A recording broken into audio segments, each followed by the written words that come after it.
Right, Shabbat Shalom everybody, and you are welcome to the Shabbat of this morning. The parasha of this morning is known as Parasha Noach. Okay, the parasha that we are going to discuss about this morning, the title is Parasha Noach, and I subtitle it. The subtitle is Finding Light in Darkness.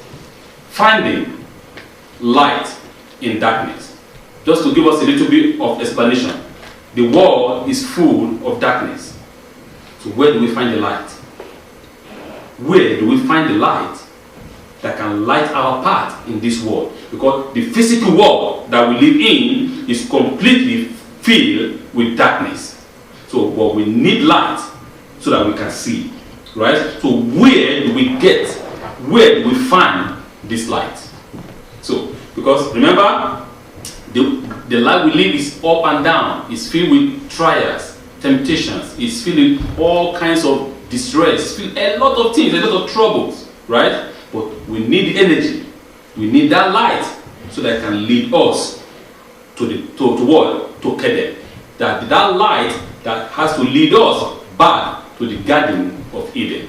And it is that light that we're going to discuss about this morning. Haven't you ever thought about what they did for the light in Noah's Ark? Think about how you might tell this immortal tale to a child, complete with all the fascinating logistics of getting all those animals into the ark and caring for them for weeks on end. Now, think about how they brought light into the ark in the midst of an extraordinary rainstorm so that they could see inside the big ark.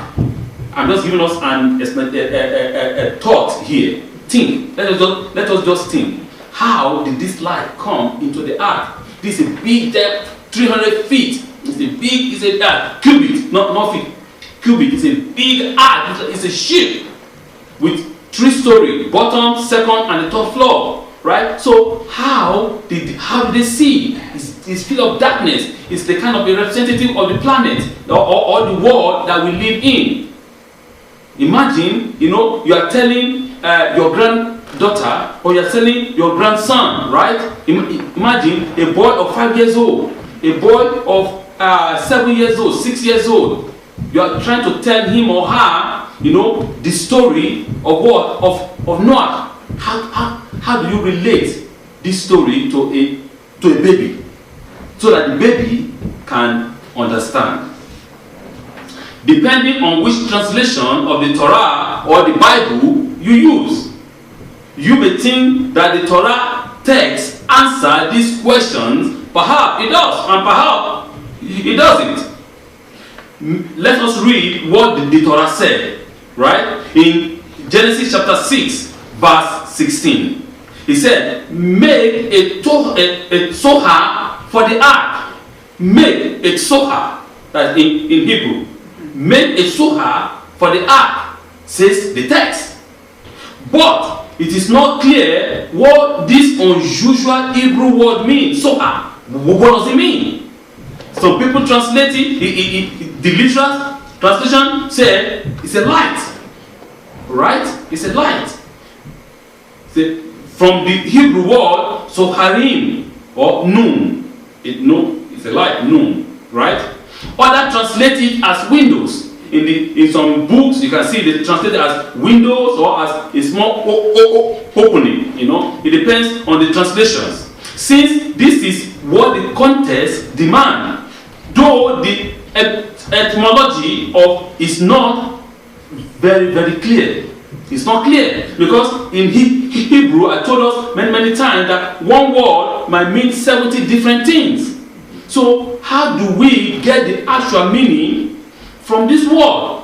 We get the actual meaning from the context of the word. We say, or we can refer back. Right? I say, okay, this context in the book of Bereshit chapter 1, I see this word, I saw this word down there. Oh, this one means this. That means that in this place, it means the same thing. Okay? So that is how our sages find, what do you call it, find meaning into what? Into words that they don't understand. But personally, as for me, I've become very, very interested in this word, Tzohar. I want to understand what does it mean. Because I try in different places, I couldn't just understand it. And I said, you know what? I want to know what does this word actually mean in the context of the word in the Torah page that I am reading. So there's a book by a very good gentleman. His name is Howard Schwartz. Okay, which is produced by Torah Arab Production. And in there, this man also, Howard Schwartz, also writes a lot of books. He writes The Tree of Souls. He also wrote Leaf from the Garden of Eden, and he also wrote Gabriel a Palace. So those are very good books. If you have time, if you find them, you can read them. They're very fantastic book, good books. All right. So I was reading. So I got one of his books, which means learn the Torah. So I want to understand. So I was opening his book, and I begins to understand, what this word actually means. Schwartz, that is how Schwartz begins with another unanswerable question in an equally familiar text in the book of Genesis, chapter 1. Okay? In the book of Bereshit, chapter 1.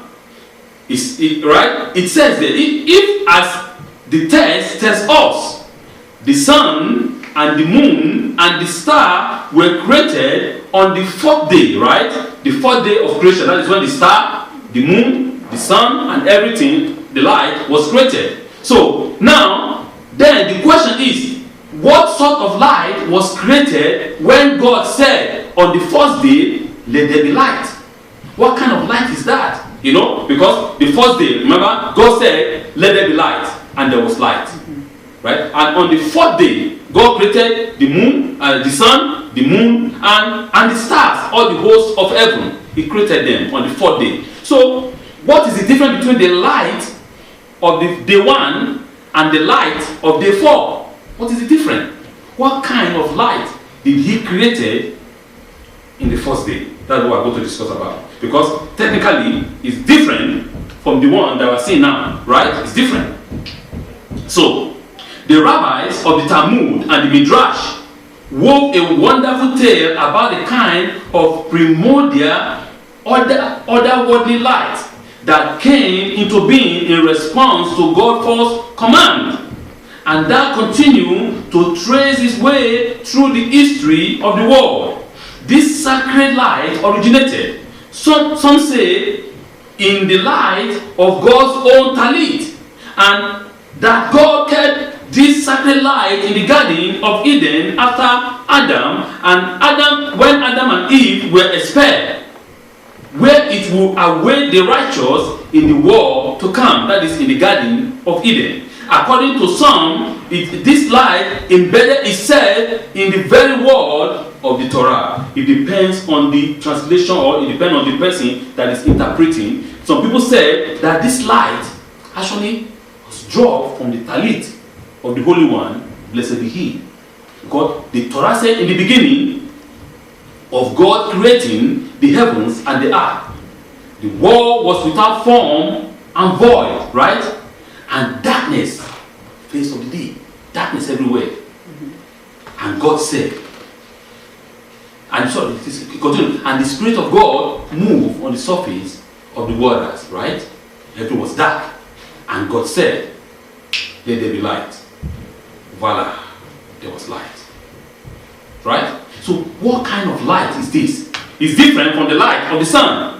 It's different from the light of the stars. It's different from the light of the moon. Anyway, the moon does not have its own light. It's a reflection of the sun. Anyway, so but what kind of light is the day 1 light? So our rabbis and the rabbis of the Talmud and different midrashim was giving us all kinds of understanding about this light. But we know that this light was created by God. You see, the light is not God, but was created by God. And Some of us say he said it's actually dropped from his talit, from the talit of the living one. Blessed be he. So let's continue. One version of the legend imagine that God placed a bit of this primordial light in a jewel, in the small jewel, right? The small things called the soha. Okay? God gave it to Adam and Eve, who passed it down through generation to Noah, who uses it in the ark. That is, that's the rabbis, And eventually, he passes it to Abraham. And Abraham passes it on to Moshe until he gets to Abraham, passes to his son, to Isaac, and Isaac to Jacob, and Jacob down to Joseph, and Joseph down to Moshe. Alright? To the desert, you see, and this light was also used to light the what? The holy, the Mishkan, right? In the desert. And this light was also eventually used to light the temple in Jerusalem. That is what our sages are saying. Right? Now, I was curious to know how other commentators understood the source of light in the ark. Predictably, I found a vast array of answers. Some imagine that simply there was a window, the ark then let the light in. Or later commentators offer more fanciful view, clearly intended to answer to the broader question: how are we to find light when we find ourselves in dark places? How? I repeat again. How are we to find light when we find ourselves in darkness or in dark places? We know, we understand, we are sure 100% that the world is filled with darkness, with all kinds of injustice, with all kinds of sins, iniquity, and transgressions, with all kinds of evil. But where can we find that light that can guide our path? They say, Rabbi Isaac, don't step there. I say, go here. Then I move. I listen. I obey. Right? You say, there's another hole here. Move back again. I move back again, and I continue step by step. So this light is guiding me. I can see. You see? If he said, Yeshua said that when a blind man lead a blind man, they both fall into what? Into a pit. Because they are both blind. But if a one that can see guide the blind, then they will not fall into a pit. So here I am saying technically that this light is the Torah. The Torah is the one that guides our path so that we will not fall into a pit. Remember, the world is filled with danger. The same thing that it was in the wilderness. There were all kinds of serpent, scorpion, the danger everywhere. But God guided his people through the wilderness. The world, our physical world, is a wilderness. Just imagine the same thing like the wilderness. And it is the Torah that can guide our path. We can see in the world that we live in, everything that was wrong 50 years ago, 30 years ago, 100 years ago, in our world now, that is what is right. That is the what that is good now. Everything that was good before now is bad. Even though it came to the extent, right, where if you are not vaccinated, they push you aside. They say, even though your family members, they say, don't come to my house, don't come to my house. You are not vaccinated. You see, because what the evil forces wants to do is to do what? To divide the people. When the people are divided, they are easily to be controlled. But if they have one mind, as I said initially, if their mind is one and they are one in their understanding and their thought, then there are going to be a problem for the government. I say, you know what? No. Let's what? Let's propaganda. Let's divide them through propaganda, and we can see that the propaganda is working. You go to your daughter's house, they just say, Mama, are you vaccinated? No, don't come to my house. I have a lot of children. You stay in your house. I will call you. You see, when the people who, through propaganda, they begin to divide families. To me, I think it is completely very, very sad. One of the key questions of spiritual life is where to look for light in time of darkness. That is the most fundamental question. In the time of darkness, for sure, darkness will surely come. That is 100%. What the creation of God is balanced. But you see, but the question is, where do I seek light in the time of darkness? In the time that you are sick, in the time that you are weak, in the time that you don't have the ability to do normally what you normally supposed to do, where will you seek strength? Where will you seek energy? Where will you seek the power to push you through? That is the question now. We will do well to contemplate the question when the sun shines. Exactly. We will do well to contemplate this question when we have the energy now, when we are young. He said, make hay when what? When sunshine. That is saying. Make hay when sunshine. It's a saying.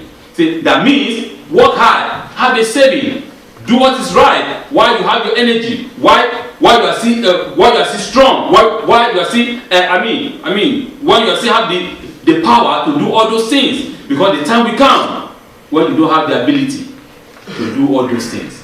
And that is in your old age. Remember, if you ask a man that is 100 years old, you ask him, how old are you? He will say, or how do you feel? That's the question. How are you feeling? How do you feel? He's going to tell you, I feel like 18 years old. In his mind, he's 18 years old. In his mind, he's 25 years old. In his mind, he is 25 years old. Because man doesn't have an age. But physically, he's what? He's 100 years old.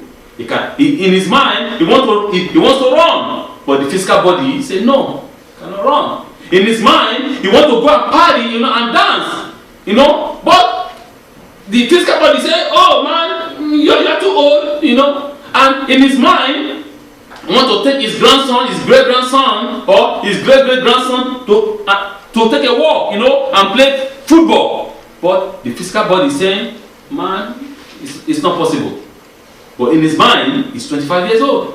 But the physical body is a different age. You see? And it's going to happen to everybody. As far as you have what? You have the flesh and the blood and the bones. It's going to happen. That is the process of aging. It's normal. But in our mind, we are still young. You see? In our mind, we remember in the days of old. We remember, when I was in high school. When I was in the primary school. When I was in the university. Right? So that is what is in our mind. But our physical body is saying is a different thing. So this is what I am saying individually and collectively. That we should make hay when sun shines. When we have the energy, when we have the strength, when we have the power, that is when we have to prepare for our old age. In Ethiopia, we have this word. My mama always tell me, right, that this is how it is like. That it's like a banking, bank is where you put your money, right? You save. It's the same thing. When you are young, all your prayer, right? It's like God has a jar, a jar, small jar, like a jar, like that. God have it for you. In your name is written, Blankita, for example, right? Blankita is there. All the prayer you've been praying when you were young, God saved them in that jar. He keep them. He's keeping them for you. So when you grow old and you don't have the power to pray again, God will use that prayer to keep you. You see? Is that not fantastic? That's kind of analogy, right? For us. So when we are young, when we have the energy, so that is when we have to save our prayers. Prayer is never enough. That's what I'm saying. You do what is right. You do what is just. You do justice. All the things that you did that was right, God is keeping it for you. It is for you. It's not for God. You see? People say, you know what? The sacrifice is for God. God does not, I only tell everybody, God does not eat your fish, or God does not eat your meat. God does not eat your cow, or your goat, or your ram. You see? God is not interested in all those things. What God is interested in is your soul, your life, yourself, your being, your real self. That you should make amendment, that you should upgrade yourself and do what is just and do what is right. So you make hay when sun shines, right? You prepare for your old age. You pray, you keep them, you save them. So when you are old, you have something to rely on. where do we find light? I ask the question again. Where do you find light?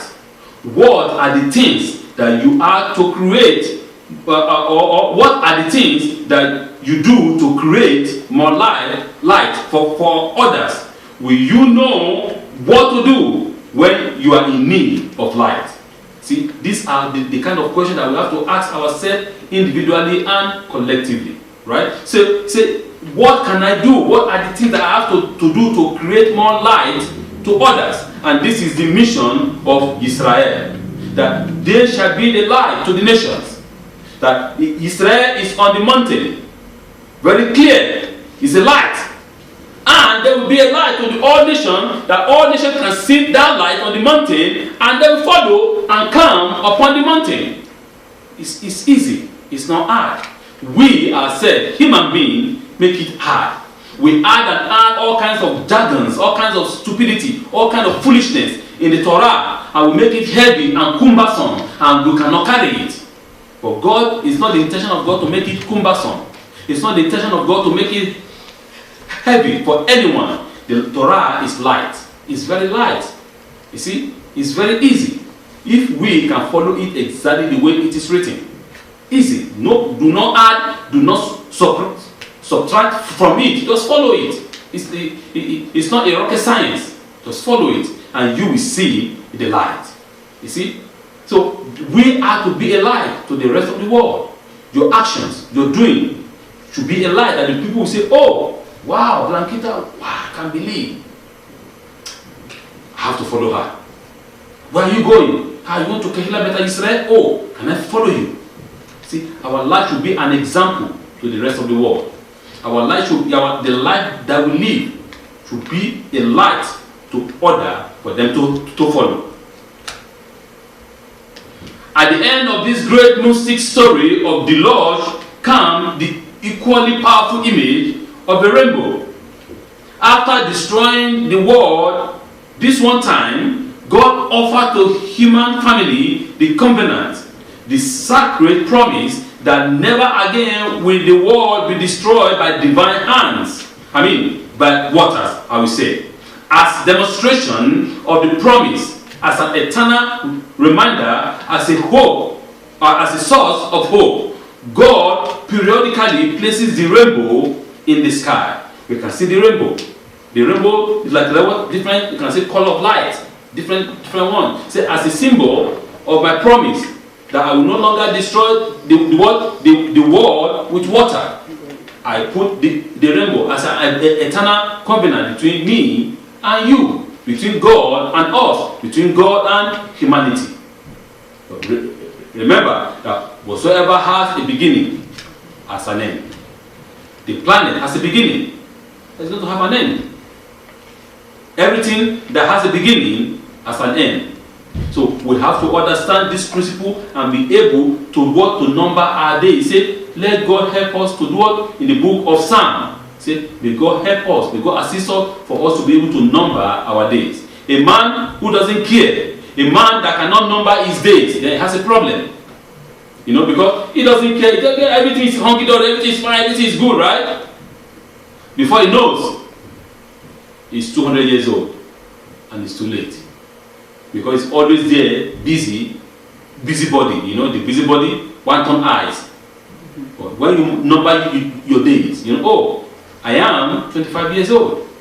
Oh, I should be at a particular level, right? I'm 30 years old, particular level. 40 years old, another level. 45 years old, another level. 50 years old, but if you are 200 years old, I'm just giving an example. You are, 100 years old, and you cannot even say, or you cannot even a claim to something that a 25 years old can do, then you have a problem. Because in the society, right, that we live in, we have this understanding that, okay, at the age of what? At the age of 23, someone is out of the university, right? Or it depends on your course, what to study. As a doctor, maybe at the age of 27, and you're out, you already, doing your hospital work. At the age of 30, you want to have your own house, and you have your family, you grow, you have your wife or your husband, you have your children. At the age of 35, maybe you are done having your children, you are growing up, all your children, right? But you are 100 years old. You can't even point that you have a house, or you can't even point that you have a car, or not a car, a bicycle. Then you have a problem. Because that is what our society, the expectation which society want from us, right? You think, okay, at this one, at this age. So that's what I am saying here, that we as a human being, if you are 100 years old and you cannot even prove or that age, then not only physical thing here, I'm giving a physical thing as an example. I'm talking about spiritual thing now, okay? A 100 years old man cannot even pray. He doesn't even know how to pray. He doesn't even know how to begin a prayer. Then there's a problem. He cannot even fast. He tells you, I cannot fast. My stomach pains me. He doesn't have any sickness. No sickness. He's healthy, strong. It's not people that have a sickness because they are taking medication. Or no. He's healthy. He's strong. Everything is okay with him. And you are 50 years old. You are 60 years old. You can't do a spiritual thing of your spiritual life. Your spiritual understanding is like a spiritual understanding of a 5 years old. Then you need to be checked up spiritually. So that is a question here. We have to make hay when sunshine. This week parasha, the parasha Noah, give us this understanding of this light, the renewed light that we ourselves individually and collectively has to cultivate within our soul. May we renew our faith in the light, in the Torah, because the Torah is this light, in our own source of hopefulness, and renew our roles in making this light more real in the world that we live. Because as far as we continue to live the light of the Torah, the light will shine. He said, the light shine in darkness, and darkness has no power to overcome it. So your light will surely shine in darkness, because the world is full of darkness. And if you live the life of the Torah, not just reading the Torah, remember I told us last week, people say I want to read, you read everything, but you are not living according to the life of the Torah, you have a problem. Not just reading it. No, you can read it, you can know everything in and out, but if you are not living that life, it's a waste of time. So even though if you don't know everything that is in the Torah, but you live the life of the Torah, then that counts. The little that you know, you live it. Don't be, I want to be a professor of the Torah, you know everything like most of our rabbis. You know everything, but our life is different from what the Torah is saying. You see? I mean, our life is opposite of what we say that we represent. Is that not stupidity? That's a problem. Right? So we, even though the little that we know, we should live that little that we know fully, 100%. Then the people will see the light and they will follow us. We as a people, we have to do what? Live this life. Live this light of the Torah. So that the Torah is the one that guides us unto justice. The Torah is the one that tells us, thou shalt not kill. I don't have to kill. The battle is not mine. The battle is the Lord. Let God avenge me. Let God fight for me. We cannot fight for ourselves. We cannot defend ourselves. God, you see the injustice that is being done against me, and I don't have the power to do what? To avenge myself. Avenge me. And I'm telling you, that man, that woman, that person, I pity them. Because it won't end well for them if God begins to avenge you. So that is the question. You ask God, avenge me. And God will avenge you from all your enemies. And you will see with your eyes and you will praise God. Even though you say, God, please have mercy upon them. Because God will, the kind of lesson that God will teach them, you yourself will say, God, I did not pray for this. You yourself will be asking God to please forgive them. To forgive your enemies. Because the suffering that they will suffer, it will be out of this world.